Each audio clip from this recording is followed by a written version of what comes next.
All right, let's open our Bibles tonight to the book of Acts chapter 25.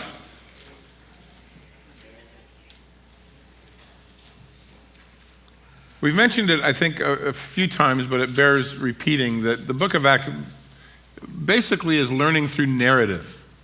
Narrative means, you are given the storyline, you follow along, you put yourself in the place of the people that you're reading about, you learn from what God does with them and through them and how he works. It isn't doctrinal in the sense of the epistles, but it certainly carries doctrine. It is what most of the Old Testament historical books are like. There's stories, one after the other. You learn from the narrative. So we are with Paul. And the book of Acts is about 30 years long. We are in the last 4 or 5 years of those 30 years. Paul has spent much of his life in the book of Acts anyway on the road. Nearly, 15 years or so. When he got done with his third of 3 missionary journeys, he really felt led of the Lord to try to gather money and support from Gentile churches throughout Europe and Asia and Macedonia and Greece as well, and try to talk them into gathering some monies and sending them to the poor in Jerusalem. Not only could they help them from the financial standpoint, but Paul really wanted to bridge the gap between the Gentiles and the Jews, who early on in the church were still at odds because the Jews just figured the Gentiles should become Jews first, then saved. And yet God had shown otherwise. So it was Paul's desire to minister to his people and to kind of draw them in together. As Paul is traveling back towards Jerusalem, everywhere he stops, there is warnings of the difficulties that waited him there. He was sure, though, that the Lord had called him, and so he said, I'll die, but I'm doing this. This is the right thing for me to do. And when they arrived in Jerusalem, the church was happy to see them. They were grateful for their help. James, the pastor, the overseer of the church in Jerusalem, and his elders listened to Paul tell them about God's work amongst the Gentiles, and they really couldn't do anything but praise the Lord. And so it says, and they heard them, and they praised the Lord, and then they said, because as much as God had done, they were still stuck in a lot of legalism. And so they said to Paul, you're going to have a hard time here in Jerusalem. Everyone thinks you're a guy that talks about grace a lot and the law not at all. They almost like you're opposed to our old ways, and people don't appreciate that very much. And so to dispel your reputation, which is long on grace and short on works, maybe you could financially support 4 guys going through a Nazirite vow here at the temple during the the Pentecost feast. And they'll see that, what they've heard is kind of exaggerated and all, and you'll win them over. And so Paul, in compromise, did just that. And they wanted him to show them that he valued the intricacies and practice of the law as much as they did, which he didn't, because he'd met Jesus, and that was enough for him. He could set it aside. They couldn't. So it went well. It cost Paul financially plenty to support 4 guys not working and then buy all the offerings that were required by the law. It went well for the 7 days. On the last day, though, of that week of devotion, some folks who had come from Ephesus, where Paul had spent the last 3 years planning a church, showed up in town and began to accuse him of bringing a Gentile into the inner courts of the temple, which was, from a religious standpoint, a transgression, a major transgression. The religious folks in town, who are a little bit more zealous maybe than everyone else, grabbed, the crowd was stirred. They grabbed Paul. They began to beat him with a mob intending to kill him. And had it not been for the Roman army coming to rescue him, he'd have been dead. This didn't go the way Paul had planned. He had hoped to really make an impact. When they pulled him out of the crowds, Paul said to the commander there, a fellow named Claudius Lysias, could I speak to the crowd? And he not knowing what was going on, said, well, go ahead. And Paul began to just give his testimony to all of these zealous folks standing there at the base of the Antonia fortress. And everything seemed to go well. He gave his testimony, how God had saved him and what the Lord had done for him. And then he finally said, and then one day the Lord showed up to me and said, go to the Gentiles. I'm going to send you far away to the Gentiles with the gospel. Well, that's all they needed to hear. And the riot, broke out again, and they had to just, manipulate Paul out of the crowds, and all hell kind of broke loose. The commander the next day asked Paul and this Sanhedrin, these religious folks, to show up and meet with him. Paul saw that this was going to go against him. He understood that half of the Sanhedrin were Pharisees. They believed in life after death. The Sadducees, the other half, did not. So he said, I hope I'm not here on trial with you guys because I'm a Pharisee. And that won half of the people over to him. But anyway, another riot broke out, never got anything done. So Paul was kept in protective custody. During that time, a little nephew of his was on the streets, and he heard a plot that they had concocted to kill Paul. They were hoping to talk this commander and let him come down to the Sanhedrin and stand trial. And if they came, there were 40 guys, they were going to kill him as he was traveling. And can you imagine, a little nephew finds out about that, goes and tells Paul, thank you, Lord, who goes tells the commander, who decides at night to send Paul under guard to Caesarea, about 60 miles away. There was a fellow named Felix, who was the governor of that place. They wanted to keep him there for safekeeping and hopefully to handle the turmoil. Last week in chapter 24, Paul appeared before this fellow, Felix. Wicked guy, hateful guy. He is known in history for his cruelty, that he ruled by force. He was very aware of Jewish practices. He'd been around a long time. He was very aware of the way, the life of the believer as well. The Sanhedrin came all the way to Caesarea just to accuse Paul. Paul shared with Felix and the elders, as their high-priced attorney stood by, what God had done in his life. Felix delayed his decision about Paul, sent the Sanhedrin home 60 miles away. Over the next couple of weeks and months, went and met with Paul and asked him with his wife about personal faith in Christ. He trembled when he heard the gospel, but he didn't act upon it. And then he decided not to let Paul go or to rule in his favor.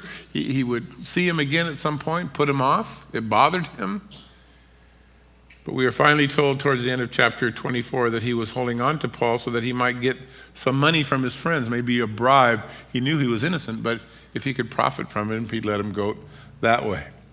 We mentioned last week as we went through chapter 24 that Felix might be a fellow that holds the honor for the greatest waster of opportunity. I mean, the greatest preacher probably the world has ever seen is in his prison, and he's accessible, and yet nothing really takes place. So Antonius Felix, as his name was, he was governor there in Judea till 62 AD or so, 12 years. He came through the line of Pilates. He got his job because his brother was a friend to Claudius Caesar. He was the only slave to ever become a governor, at least in record. It didn't soften him up. It just made him beat everyone a little harder, thinking the world owed him a life. He was finally recalled for breaking up the Sicaries revolution that was taking place in that place at the time. As he was hauled off to Rome, where he just disappeared, his wife went to Vesuvius for shopping at the time of the eruption and was killed there. So Paul spends 2 years in prison. In fact, we skip 2 years from verse 27, verse 27, to chapter 25. 2 years go by. A change in leadership. We're back to square one. Paul still hasn't been found guilty of anything. But here comes a guy who knows nothing about him, his culture, or his faith in Christ. So it seems like he's gone backwards. So we read in, let's see where we'll start. Let's start in verse 27 of the previous chapter, and it says this. But after 2 years, Porcius Festus succeeds Felix, and Felix, wanting to do the Jews a favor, left Paul bound. And when Festus had come to the province, after 3 days, he went from Caesarea to Jerusalem, and the high priest and the chief men of the Jews informed him against Paul, and they petitioned him, asking a favor against him, that he would summon him to Jerusalem, while they would then lie in ambush along the road to kill him. Porcius Festus, his name means swine festival. I don't know who his parents were, but this wasn't funny. Pig party, basically. We don't know anything about him. We know he was 70 years old when he came to power. We know that he died 2 years later. But he was more committed, it seems, just from historical standpoints, to fairness and to justice than Felix was. Ultimately, however, and here's the story in chapter 25, ultimately he would fall to the fear of man. He would do the wrong thing or do nothing at all. He did so for his own benefit. And so we start the new year with Paul having been in jail for 2 years, and he's about to be in jail for several more. By the time we get to chapter 26, which is Paul's sermon to Agrippa, we will just about have finished Paul's time in prison, and the rest of the chapters will, a chapter and a half or two, will take us to Rome, where we'll lose the story or end the story of the book of Acts. Notice in verse 1 that Festus, this new guy, wasted no time going to work. 7-year-old guy. 3 days he was in power when he already went to Jerusalem for diplomatic introductions to see the place for himself. He had been informed, like everyone, his predecessors, that there was lots of problems in Jerusalem. He was determined to avoid it. He'd been warned of the violence and the rioting and the political pressure and the fanaticism. I'm sure he felt he could handle it. After all, he's 70 years old. He'd seen it all. So get a picture of this old guy taking over Paul, still locked up, trying to get off on the right foot. History tells us that the high priest Annas was dead. His substitute Jonathan had been killed by Felix because Felix didn't like him. And now there was a fellow named Ishmael who was the man in charge. Bible doesn't tell us that. We have historical books that do. No matter the person, notice that the hatred religiously for Paul is still steaming 2 years later in Jerusalem, 60 miles away. So when the new guy comes in, they don't say, welcome, we're glad to have you. They say, hey, we need a fair. We need you to bring this guy back here for trial. And their plot was already to take him out. The council hoped the new ruler would, I guess, be easier to use for their own purposes. But look how deep bitterness runs here. It had been on their agenda now for years to kill Paul in any way they could. First, it was 40 guys taking a vow, we won't eat till he's dead. Now the entire Supreme Court of Israel, the Sanhedrin itself, would handle the killing. Hello, Festus. Nice to meet you. Glad to have you. Could you do us a little favor? We'd be much obliged. And here's a 7-year-old guy wanted to get a grip on the problem, being confronted by the most powerful men, certainly in the country. So you have a prisoner in Caesarea. We'd like you to bring him here to the Sanhedrin. And they thought if he agreed, they could just ambush him along the way. But look how wicked things had gotten. Go back in chronological time 30 years to the time of Jesus, who was hustled and betrayed and killed, if you will, by the Sanhedrin and their plotters. For the last 25 years, the Holy Spirit has reached out to the nation. Many Jews getting saved, tons of Gentiles as well. In 10 years or so from where we are reading, Titus and the Roman army, the 10th Legion of the Roman army, will surround Jerusalem, besiege it, burn it to the ground, and see 1 million people die in one day. They will absolutely obliterate the capital of Israel and wipe out the nation, and the Jews will have no place to call home. That's 10 years down the road. For the next 1,878 years from then, Israel will not have a homeland. They will have been dispersed through the entire world. No temple, no sacrifice, no high priest, no Sanhedrin. And here you find at least the cause in some aspects, the plotting, the lying lips, the hateful ways, the political charades, the religious leaders in plain view. But understand, historically, they're running out of time. You know, God has given great opportunity to the nation. So they hit him up in the few days he comes to Jerusalem for diplomatic reasons. And verse 4, Festus answers and says that Paul should be kept at Caesarea and that he would himself would be going there shortly. Therefore, he said, let those of you who have authority among you go down with me, and you can accuse this man, and we'll see if there's any fault to be found in him. And when he had stayed amongst them, or remained amongst them more than 10 days, he went down to Jerusalem, and the next day, sitting on the judgment seat, he commanded Paul to be brought.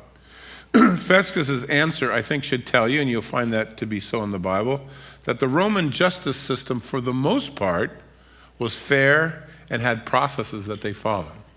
Corrupt nation, for sure, but their laws and their practices typically, at least until the corruption came from the leadership, what was pretty sound. We don't know if he knew about Paul. We do know that before he would deal with the case, he realized that if it's in a Roman court, he wasn't about to kick it down to a lower court for review. So when these guys said, we'd like to see him, he said, no, I'm in charge. Maybe he didn't get that. I'm Festus. I'm the pig party. Don't mess with me. So Festus, understand, was wary of them. He wanted peace, but he couldn't be manipulated by them, certainly. And after all, Rome ruled the world, not the Judea, not Sanhedrin. So if you have a case, you can go with me down to Caesarea. You can bring your witnesses, but I'm not bringing my prisoner to you. You can come and see me if that's what you want. Notice he said in verse 6 that he stayed there for over 10 days. I'm sure that he was schmoozing.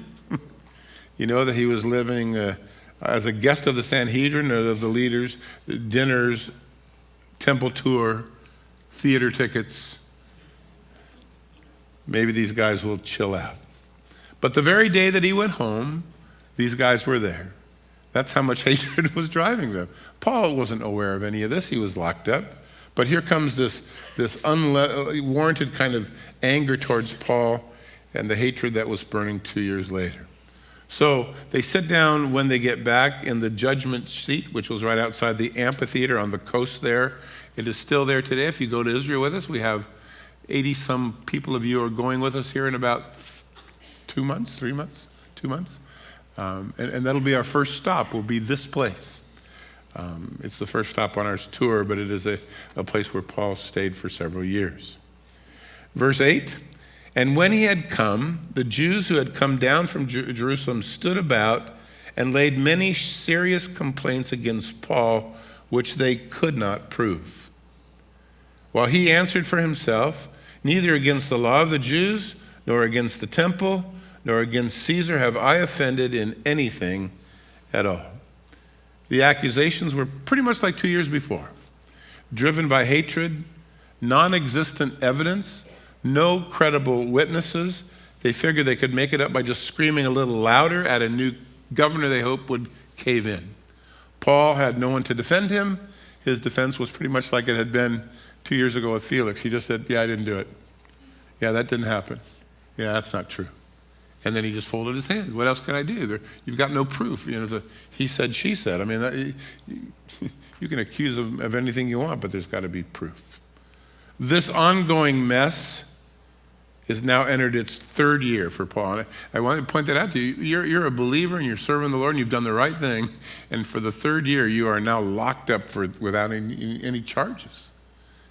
What kind of attitude would you have about now? How would you like it if this is what had been happening to you? And Paul is driven to his knees. I'm sure that he prayed, Lord, how long is this going to go on? Fix this. Felix had known that Paul was innocent and he had done nothing. He had hoped to get some bribe money out of Paul's friends.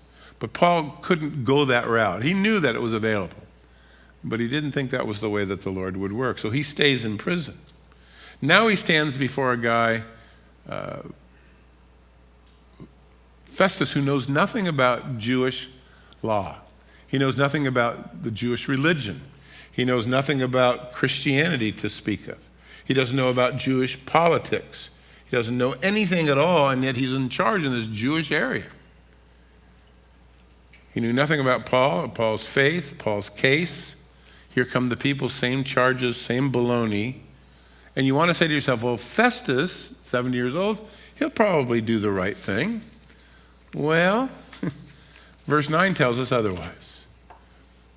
As this, Paul pleading not guilty and they accusing him continued, Paul wanting to do the Jews a favor, isn't that exactly what we just read of Felix back in verse 27? He wanted to do the Jews a favor. Here's the second guy wanting to do the Jews a favor, not do the right thing, just do a favor. Answered Paul and said, would you be willing to go to Jerusalem that you could be judged before me concerning these things? I'll go there and hold court, but can we do it in Jerusalem? In light of the evidence, in light of his better judgment, Felix chooses a politically expedient agenda for himself. Notice the words, verse 9, but Festus. No witnesses, no truth, No testimony, no proof, but Festus. It was true that much of what he was hearing was over his head. If you go to verse 20 for a minute, and we'll get there in a moment, but he'll say this, and because I was uncertain about such questions, I asked whether he was willing to go to Jerusalem and there be judged concerning these matters. This was beyond him. Verse 25, just jump a little further. But when I found that he had done or committed nothing deserving of death, and yet he appealed himself to Augustus, I decided to send him. So I don't have any charges. I don't know what to accuse him of. As far as I know, he's innocent. But he's pushed my hand. That's not true, but that's what he's arguing. Right? So Festus does the wrong thing. But Festus, he wants to be politically expedient. The Sanhedrin had different ideas about Paul. If you go back, we're bouncing around a little bit, verse 24, Festus writes to Agrippa, and he says, these men that are here with me, you see this man about whom the whole congregation or assembly of the Jews has petitioned me, both at Jerusalem and here, crying out that he was not fit to live any longer. So these are the people he wants to please. They're standing in front of him going, we want to kill him. He doesn't deserve to breathe another day. Hey, Paul, would you mind going there? Yes, I'd mind going there. He knew what they were up against, or he was up against. He knew this was a certain execution. He offered to go himself, but that wouldn't have been enough comfort, I think. But just suffice it to say that both Pilate and Felix and now Festus, countless others, were driven in their power by self-interest and a fear of man. And Paul is stuck in the middle. He's just serving the Lord faithfully, and all around him people are dropping the ball. And this after years of being on the road, the most faithful guy you'd ever want to find, who couldn't have suffered more if I don't think he could look for more trouble than he had. This is the reward of a life well lived, if you will. So, Paul, would you be willing to go? And Paul said in verse 10, I stand at Caesar's judgment seat. He was a Roman, remember.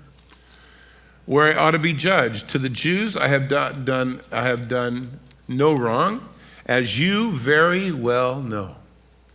For if I am an offender or have committed something deserving of death, I do not object to dying. But if there is nothing in all of these things of which these men accuse me, no one can deliver me to them. So I'm going to appeal my case to Caesar. Paul was not short on words. He wasn't afraid to speak when necessary. I think that after 2 years of being locked up, he'd probably had enough. Here was just another cheap trick by a Roman governor that even violated Roman justice, and he's disgusted with being used as a political pawn. And so Paul plays his ace in the hole, and as a Roman, that is, every Roman citizen has the right to have his case heard by the Supreme Court, and in this case, by the supreme leader, if you will, of the Romans, Caesar himself. I know I'm innocent. You know what would await me there, verse 24, we just read it. If you want to render a fair judgment, fine. If not, then I want to exercise my Roman citizenship right. I want to appeal my case to Caesar. Maybe he'll have the backbone for a fair justice trial. But if not, I'm certainly not going with these wicked men back to Jerusalem.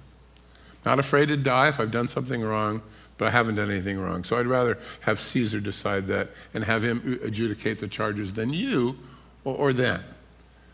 Pretty amazing place that Paul finds himself in. We read in verse 12 very tersely, then Festus, when he had called and conferred with the council, his council there in Caesarea, he responded to Paul's request by saying, you have appealed to Caesar, then to Caesar you shall go.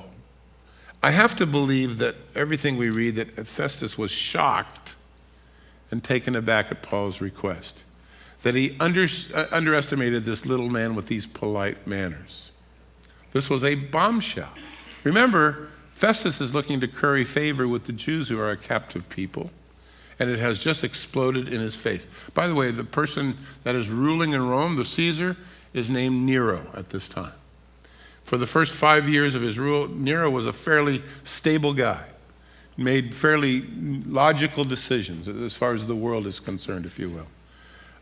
He'd been fair and just. He was influenced by one of his great closest friends, a Stoic philosopher named Seneca, who was a kind of a balanced guy. Sometime after 5 years, Nero goes out of his mind.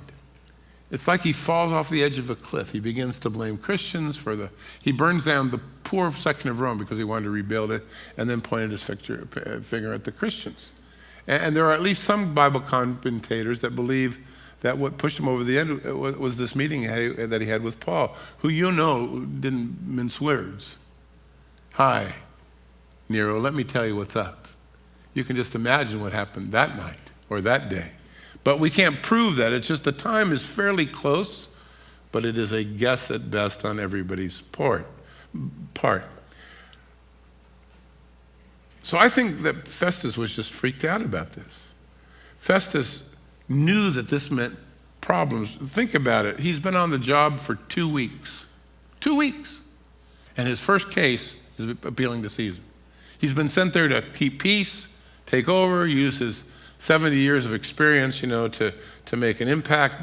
That Felix always was stirring stuff up, and he hasn't been there more than 2 weeks, and his first case is going over his head. How's that going to make me look?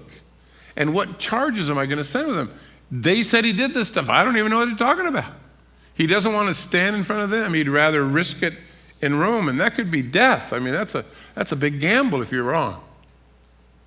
So he confers with his counsel. He finds out what the law might be, and they tell him, look, if he has to go, he's got to go.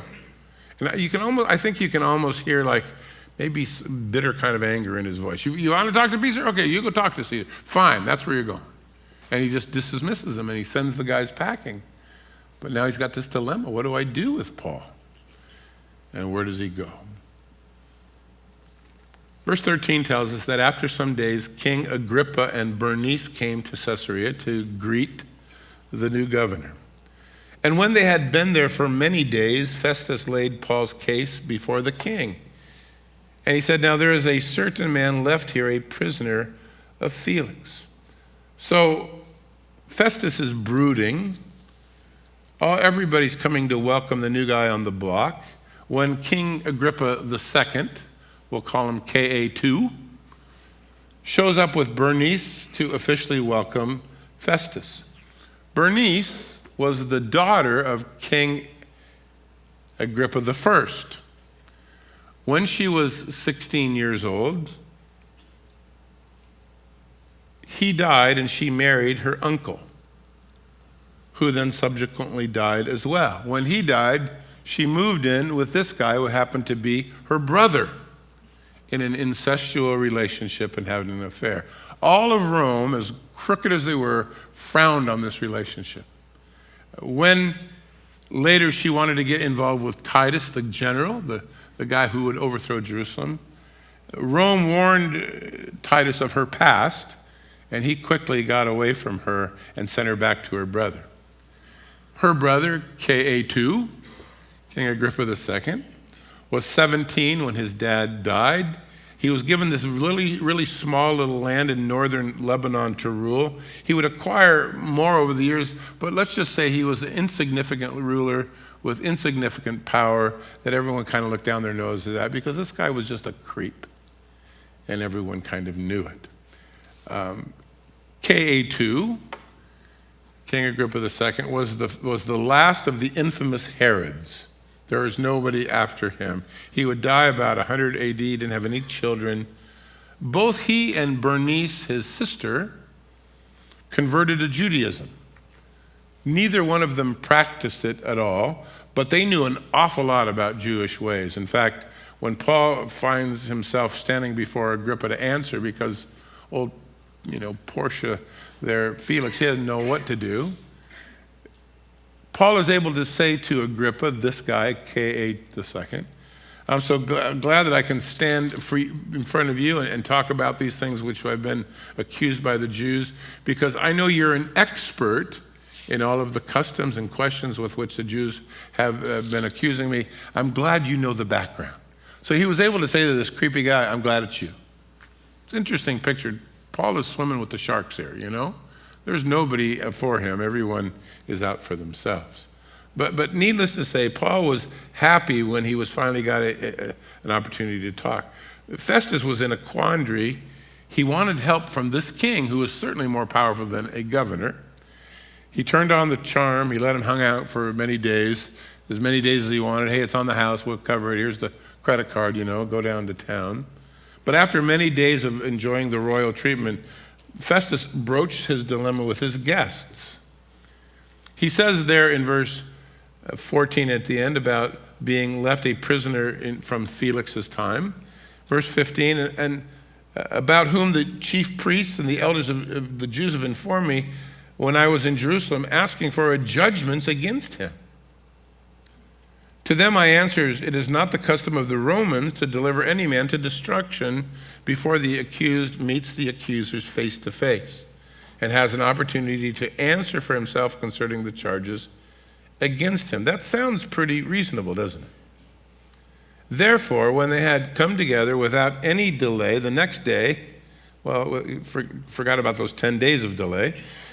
The next day I sat on the judgment seat and commanded the man to be brought in. And when the accusers came and stood up, they brought no accusation against him of such things as I had supposed.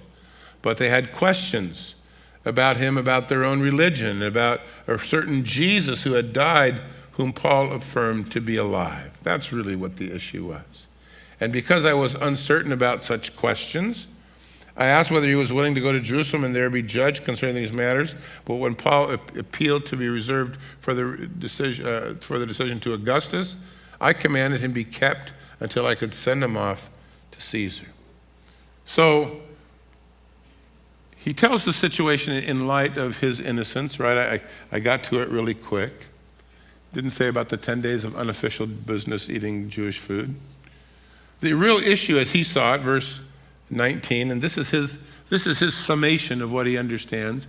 Yeah, it's about something about the religious law and his belief that there's a Jesus who's alive that was dead, right? That's what Paul's message was to everyone that he spoke to. We don't have that written down every time the Lord spoke through Paul, but we have it referenced here by the governor himself. Festus had a hard heart, it seems. The real issue for him was the resurrection. He was right. But again, the most famous preacher in the first century stands before him, and here's his impression. Yeah, it's a religious kind of decisions, and they're not getting along, and something about a dead guy who's alive, and Paul says he's alive. They're weird, man. I don't know what to do with them. So he wants to go to Caesar, I'll just send him, But now I don't know what to say about him. So he says in verse 20, I was unsure about those questions, those religious things. I asked him if he wants to go work it out in Jerusalem with, his peers. He doesn't want to go there. He wants to go talk to Caesar. And I was surprised because, man, he just raised the ante. This is dangerous. So I have to send him. I don't know what to write under the charges list. I don't know what to charge him with. And I hope, King Agrippa II, you could help me. King Agrippa II had heard of Paul over the years. I think he saw it as a great opportunity to have a conversation with him personally, to supposedly help him come up with some charges, because the governor couldn't do anything.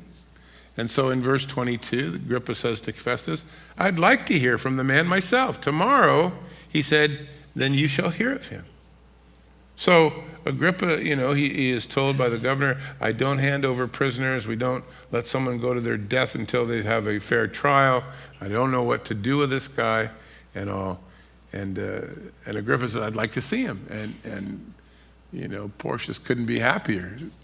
All right, man, please take him for yourself. And Festus, well, he's punting and he's happy about it, right?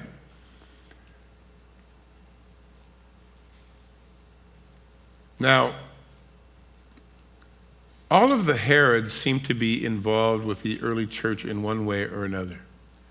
There's Herod the Great. He killed all of the babies in Bethlehem when he heard that the Messiah had been born, and he wanted to make sure he got to him. So every child 2 years old, boy child 2 years old and under, he ordered killed. Herod Antipas killed John the Baptist. King Agrippa I killed James in prison and then was going to kill Peter until the Lord got him, out of the way, right? He was a divine jailbreak. And now here's the last Herod. You want to say good riddance to these guys. But anyway, he's the one that Paul now has to stand before to make his case and hopefully get a fair judgment. Verse 23, on the next day when Agrippa and Bernice had come with great pomp, and they had entered the auditorium with the commanders and all the prominent men of the cities, at Festus's command, Paul was brought in. So in the morning, everyone went to the amphitheater. By the way, in the amphitheater was where King Agrippa's, his dad had died. You might remember the story that he had come with royal, pageantry, that the men of Tyre wanted food from him, and they said, well, your voice is like the voice of a god. And he went, yes, it is. He was very proud of himself. And the Lord had had enough of this guy with his chest out, and he died, a little while later being eaten by worms from the inside out. That was his pop. In the same place the judgment had fallen. Now this guy comes in and does the same thing. He's riding on his high horse, everybody's applauding, he's got all the pomp and circumstance that comes to a guy who's really a non-status guy at all, right? But Festus is piling it on. He gives him like a hero's welcome because he needs his help. And the guy couldn't be happier with it. So it reminded me of Jesus saying in Matthew, I think chapter 20, the rulers of the Gentiles, they love to lord over each other and exercise great authority, but that's not the way we are. You want to be great in my kingdom, you serve all. This is just the opposite, Everyone's trying to get this guy on board. The flesh knows no limits. And I suspect that Paul was very underdressed for this occasion. Coming out of prison, having been there for several years, not having a lot of support, I think it would have been a really kind of uncomfortable place for him to stand. There's a description of Paul in 2 Corinthians. We're going to be starting that this week on Sunday mornings, but in chapter 10, so we probably won't get there this Sunday. It says that his letters are weighty, but his body presence is weak, and his speech is contemptible.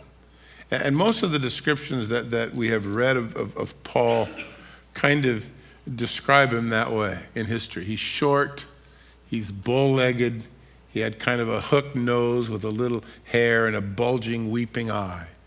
That's not a good-looking guy. And poor guy's just standing in front of these folks, and it didn't move him at all. After all, he'd seen heaven, he'd been to heaven and seen Jesus, This was not a big deal. But to the world, this looked like, man, the end of the world. So there's this gathering of this, this assembly gathering in Caesarea to hear from the apostle and hopefully come up with some charges. Verse 24 says, and Festus said, King Agrippa and all the men who are here present with us, you see this man amongst whom the whole assembly of the Jews have petitioned me. They petitioned me in Jerusalem and here. They're crying out that he was not fit to live any longer. Now when I found that he had done nothing or committed nothing deserving of death, and that he himself had appealed to Caesar, I decided to send him, but I have nothing certain to write to my Lord concerning him. Therefore I've brought him out before you, and especially before you, O King Agrippa, so that after the examination has taken place, I might have something to write. For it seems to me unreasonable to send a prisoner and not to specify the charges that are against him. Festus's flowery opening tells you his plans were to get some help. We're not going to read chapter 26 until next week, but I would say this to you about that. If King Agrippa thought that he was going to be examining Paul, he was much mistaken. By the time he was done, Paul was examining him, and he was having to answer for his life, and there was a mess in his life for sure. Chapter 26 is the longest of any of Paul's responses in the book of Acts. We're going to take it all in 1 week or maybe two, but it's a long, he gets his time to pitch in, if you will. And God has preserved the sermon for us because I think he wants us to put ourselves where Paul was and see how he now defends himself. I want you to notice in verse 25 that Festus said he was innocent. In verse 27 said, there's no charges I can bring against him, that Paul has been here for 2 years. And now he appealed to Caesar, so I've got to send him. Here's what he could have said. Paul, you're not guilty, buddy, and you don't have to appeal to Caesar. You can just go home. Being the governor, I can do that. Man, governors today think they can do this stuff. I'm sure he could have done it in the Roman way of things. But he had been afraid of the Jews in Jerusalem. He still wanted to gain their favor. And now he hoped not to lose face with Rome. And so Paul, having used his rights as a Roman citizen to ask for the trial, is given him. A couple of things I want to tell you just in your head. Paul will end up in Rome eventually and spend a long time waiting for this trial. The Bible does not give to us the results of the trial. History does. Paul will appear before Nero and be declared innocent. From prison waiting, he will write a lot of the epistles. We'll cover those when we get there. He will get out for about 18 months or so. Where he goes, we do not know. There's very little ability to track Paul's movement after he gets out of jail. He is rearrested by Nero for the same charges of being a Christian and all. And eventually writing to Timothy, his second letter, said, I know that I'm done. You know, that there's no hope left. The Lord has shown me I'm out of here. So then Paul is beheaded and he was killed after being kept in the Mamertine prison in Rome, which if you ever have a chance to go with us on the footsteps of Paul, that's still there too. But needless to say, that's kind of Paul's, next 5 years. Jail, horrendous trip to Rome, waiting for a trial, finally got freed. In fact, in one of the epistles, he said that he believed he was going to be free, and he was. And then for 18 months or so, he lives kind of out of the limelight. We're not really sure. There's some mentions in historical books, but they're small enough and not verified enough to preach his gospel, if you will. But on the other hand, that's the way Paul ends up.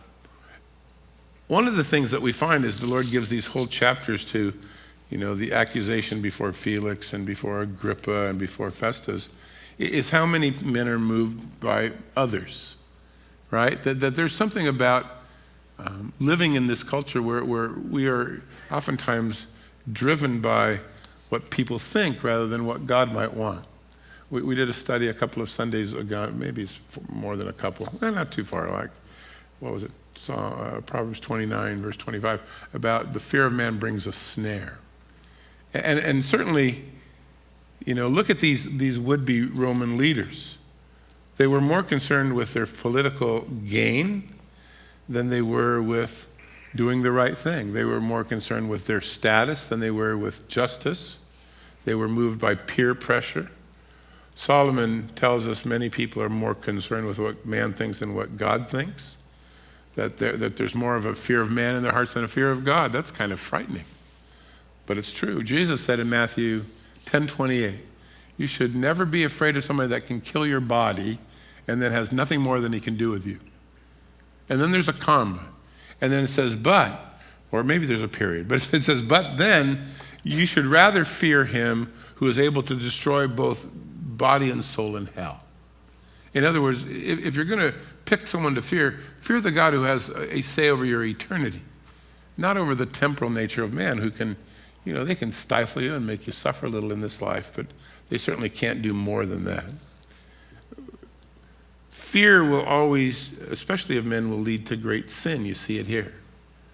We went over that, I think, on that Sunday morning. Aaron and the golden calf blamed the people. Saul at Gilgal, when he became a priest, though he wasn't called to be one, told Samuel, I was worried along with the people. Was always blaming someone else. The fear was always driven by another hand. Samuel didn't come in time. Saul took it upon himself. Peter stands with soldiers on the night Jesus is betrayed, and even a little girl at the gate, a young maiden is the description, makes him lie. He's fearful not just of a big, tall soldier with a sword. He's fearful of a little girl going, answer the door and open the door, because the fear of man will bring a snare. That's what the Bible says. Peter later in Galatia, the men of James, these guys showed up. Peter moves to the kosher table. Barnabas follows. Everybody stumbled. Fear of man. And Paul said, I think in the original Greek, dude. Pretty sure that's what it said. Dude, really?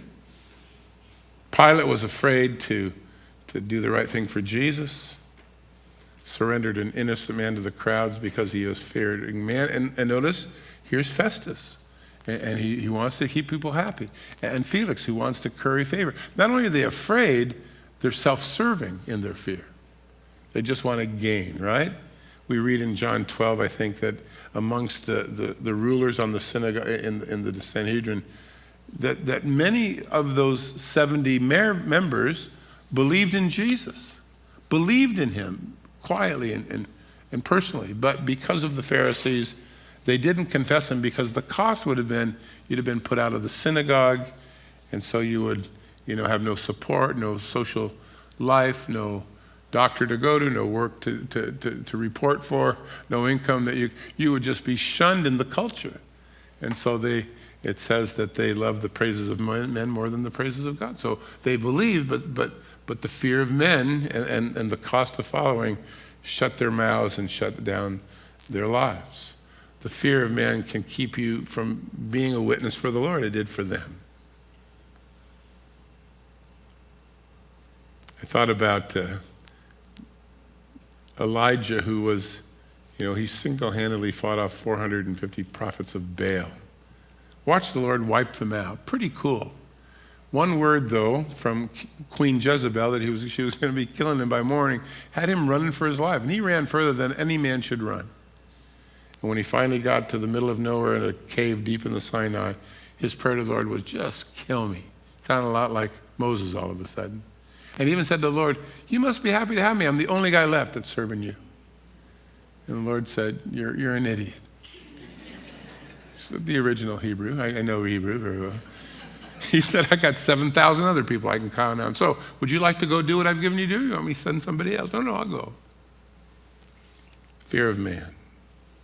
I see it. I was talking to one of the college kids today who was taking a science class in college, and this teacher was just selling evolution like it made sense. How absurd. It's so absurd. And I said, would anybody stand up and say, that's hogwash? He goes, no, nobody wants to be unscientific. Well, the truth is going to come out one day, and someone's going to say, the king's naked. This is not true. Fear of man brings a snare. But if you fear the Lord, what does it say? What does that verse say? Do you remember? Whoever puts his trust in the Lord will be safe. You guys got to pay more attention on Sundays. Apparently, I'm starting to feel like I'm not getting anywhere.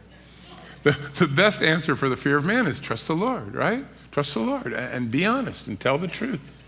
In the same way that I trusted the Lord to be saved, I have to trust in the Lord to overcome the fear of man. So Paul's in a weird place. He served the Lord. This is the result of a faithful life. He's not getting punished. He's being used by God. And all around him are people self-serving. The Jews want him dead. Felix wants to get money. Festus wants to do someone a favor. No one wants to look bad. They're all just using this guy. And he's standing fast in his faith in the Lord.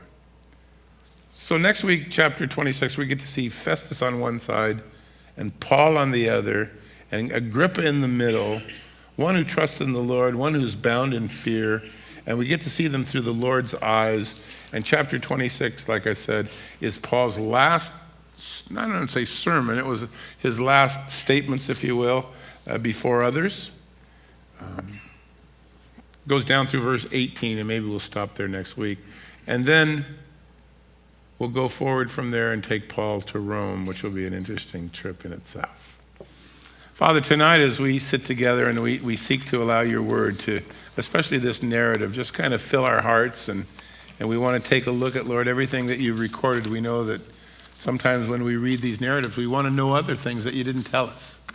Where was so-and-so, and when did this take place? Was it in day or night? And who else was standing by? We have more questions than answers, but you give this to us to know you by. This is the report you want us to read. This is the report you want us to take to heart. And so as we see the champion of the early church, a man of tremendous faith who planted more churches and accomplished more salvations, I think, in the lives of others than maybe any single person in the Bible. And yet, here he sits, imprisoned, unfairly treated, used like a pawn in the hands of men who wanted to serve themselves, the subject of religious hatred and of slander, and yet he just wants to serve. A man that is not good at staying home and staying in one place. He was a man of the road and of nations, and yet for the last 2 years he's just been sitting in a cell, or at least under house arrest where he can't leave and he's always under guard. And that's going to continue for several more years. How his life had changed, and yet, Lord, you continue to use him. And sometimes our lives change. Jobs that are no longer available, and careers that need to be changed. Friends that move away or are no longer friends. And we wonder, Lord, what you're doing. But we read these chapters and we realize, God, that there's always a purpose. And there's always a plan. And as long as we're not moving by the fear of man, but a fear of the Lord, that we're going to discover fruitfulness in whatever place you put us, and whatever your plans for our life brings to our life. So look, if you're going through changes tonight, and maybe there's some things that you don't understand, and now it's a new year and you kind of lament the changes that have come, I would say, if you're walking with the Lord, embrace whatever God's doing. Because you're going to find that he has great plans for your life. He doesn't do things poorly. He doesn't waste tears needlessly. He doesn't look for suffering to somehow, hone you. He wants your faith and your trust. And he's going to do great things. This will be a great year for you if you just let God be God, even as Paul did. Would Paul have changed these times for others? I imagine he'd have voted yes immediately. But he wanted to please the Lord. He wanted to keep God first. He wanted to finish well. So may the Lord allow you to enjoy what he's doing, even when you don't get it, even when it's not fair, even when it seems like there's no end in sight, even when no one stands with you and you don't have a good explanation yourself for why you're seeing what you're seeing. He's still God. He's still good. He's still dependable. The very narrative of Acts tells us so. Hang on to that, because like Paul, you belong to him. And he's going to finish in you the work that he's begun. Shall we stand together?